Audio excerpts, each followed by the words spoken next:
Mike, get your karate chop in hand ready. It is time for the Terrible Twos. Bottom line. That was a psych out. Bottom line. Or as Eve England called it, the verdict. Oh, that's pretty cool. Good name. It's a good name too. Yeah, but how does she really pronounce it, Michael?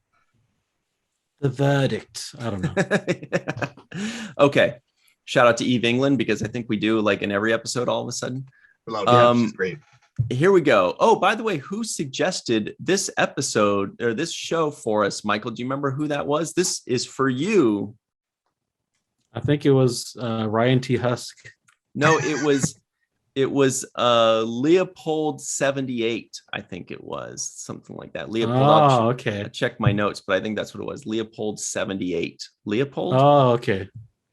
Anyway, so thank you to Leopold and 78 for this suggestion. If you'd like us to review a show, say WTF and your suggestion in the comment section below.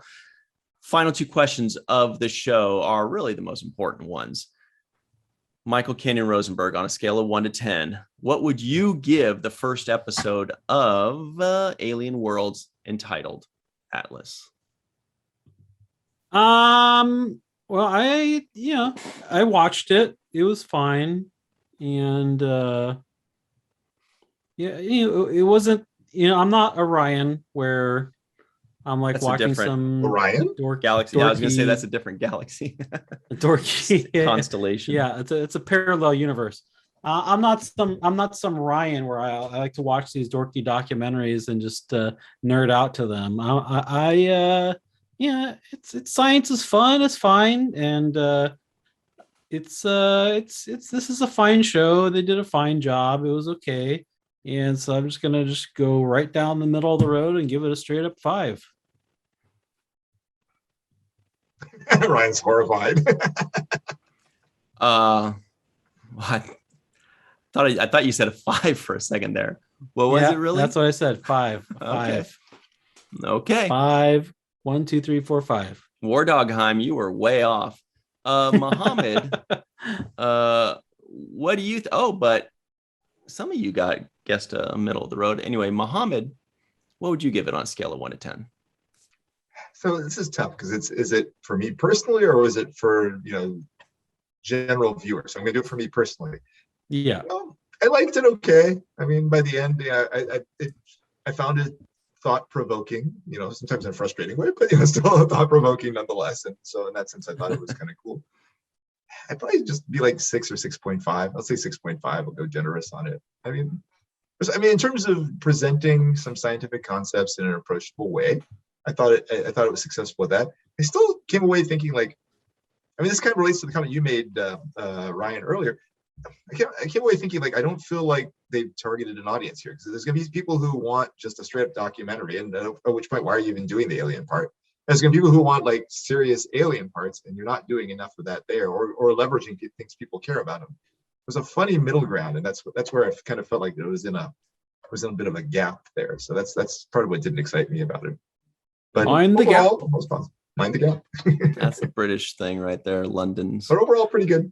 Okay. Well, I'm going to tell you guys what I think it should be rated, or at least what I gave it. So at first, I was ready to give this thing a 10 because I love the concept. Wow. Because I love the concept. The concept is exactly what I'm looking for out of life. I want something that's going to... There's your target audience right there. Yeah, that's going to theorize what life might be like on other worlds. For those of us that want to write and create worlds, it helps to give us a little bit of somewhat of an education or theoretical field research, right? And also it's in documentary form, which is interesting. There's not too many big bangs, or I don't like the quick cuts and trying to make it exciting. Just let it marinate, let us enjoy it and relax. But then midway through it, I realized it's not a 10 because the execution wasn't what I was hoping it would be. And it gave us too much of the hanging out in Idaho and telling us, what Billy's doing over there, which is come cool. to Durham and hang out with me. Yeah, right. Which is cool, and it's great, and it's awesome, and I love that stuff. But we can get that anywhere. What I want was the theoretical stuff and more theoretical stuff about the alien worlds. That's why I'm tuning in. So I don't need as much of that other stuff. I watch that in other places. So I dropped it down to a 9, and then they kept doing it, and I dropped it down to an 8.5, and that's where I'm going to sit. 8.5, because it's still what I'm looking for, even if they didn't do it as well as I would have liked. Michael, here we go. For the purposes of this podcast, we all had to watch the first episode of Alien Worlds. But now that the podcast is over and we're free to move about the internet, would you watch the second episode of Alien Worlds of your own volition? Sure. Really? I would say, yeah, sure.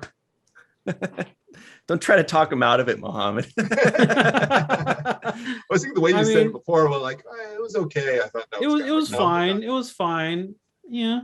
If I needed to watch something to fall asleep, I'd probably put this on and yeah, but it was fine. I would I'll watch it, sure. So everybody scoring at home, Michael has 51 yeses, 33 no's, and a sure. That's not the exact numbers. I just want to make that joke. Mohamed, I can't count that fast. What about you? Would you watch the second episode of Your Own Volition? Probably not. Probably not. I mean, like I said, I liked it okay, but I wasn't even tempted to click play this next one. I was like, okay, I'm going to watch just random entertainment stuff. Weren't even tempted. But no, to be clear, I do still recommend it because I still think it's worth watching. Just for me, it's like, or there's a bunch of basic biology concepts. Like, okay. I'm kind of interested to see if they ever tackle like sentient life on other planets. Oh yeah, that's another step forward there. I mean, they could only get through 3 animals in this first one. I don't think they'll get to. Well, I'll tell you guys what. Yeah, I would watch the second. Not because it's anything that left a cliffhanger and makes you feel like you got to watch the second, but just because I was like, hey, this is the kind of stuff I watch anyway, or I put on while I'm working, something interesting, something educational that talks about geography or science or history or something like that. And it lets your mind wander into fun and faraway places. And sometimes you go, oh shit, I wandered for 20 minutes. I need to rewind and hear, I forgot to listen. But anyway, yeah, I would. So that's cool. I was actually very happy with that. I left watching that episode thinking, why don't we just review shows that I would already watch? This would be like, what a deal, right? This is like, hey, like, then I wouldn't think, oh, I gotta watch so-and-so. I'd be like, oh, I get to watch. Yeah. So everybody at home. That's what I keep trying to say. Recommend your favorite science or nature documentaries or theoretical shows like that. But please, Michael will make very angry faces unless you don't tell us where to stream it. Netflix, Hulu, probably not Disney Plus, but something like that. Anyway, so have you seen the Cane Toad movie? The which? The Cane Toad movie. This is from like 1989 or something like that. Saw March of the Penguins. That's cool. No. You have to, if you like this kinds of like documentary, this is like the documentary on acid. Yes. It's crazy, but it's hilarious too. But it has a lot of good science, but it's also like really, really funny and engaging as you get further into it. It starts very standard, but then it kind of goes out there. 1989. Wow. I like TED Talks. I think it's on YouTube. I think you can just find it on there, but it's called like the Cane Toad movie. Did you hear that, everybody? Mohamed made a suggestion and told us where to find it. All right, TED Talks. Michael, we got everything covered, right? It's time to close out. Oh, we're ready to close. All right. Well, then I will say that this and please, everybody, leave those comments below. Give us a like. Don't forget to give us a like. Please be sure to subscribe. It's virtual gold. It's virtual platinum. This podcast was a blend of science and fiction, but it was not science fiction. This podcast was very educational for me. Podcast. This podcast was a veritable love fest for science. Yes. Yeah. So Well, everybody we at love home, science. thank you so much. Thank you, Leopold78. Sorry, we didn't mention that at the top. Always remember what be good to each other. And if you see flying green sacks, be careful. Those things are nasty. Especially if they're flying in a big group. Mm-hmm. Michael Kenyon Rosenberg, tell us what you always like to say. I love to say don't forget to be registered to be an organ donor at Donate Life America. We have to make sure that everybody gets registered. It's not like we live in Wales, as Eva England told me, where everyone's automatically registered and you have to opt out. And then if you opt out, then you're at the end of the line if you need an organ. So you know who does live in Wales? Bacteria. Eva England. Yeah. But also I love to say don't forget to watch the first of things. Freeze frame. Freeze frame. Freeze frame. Be the blob.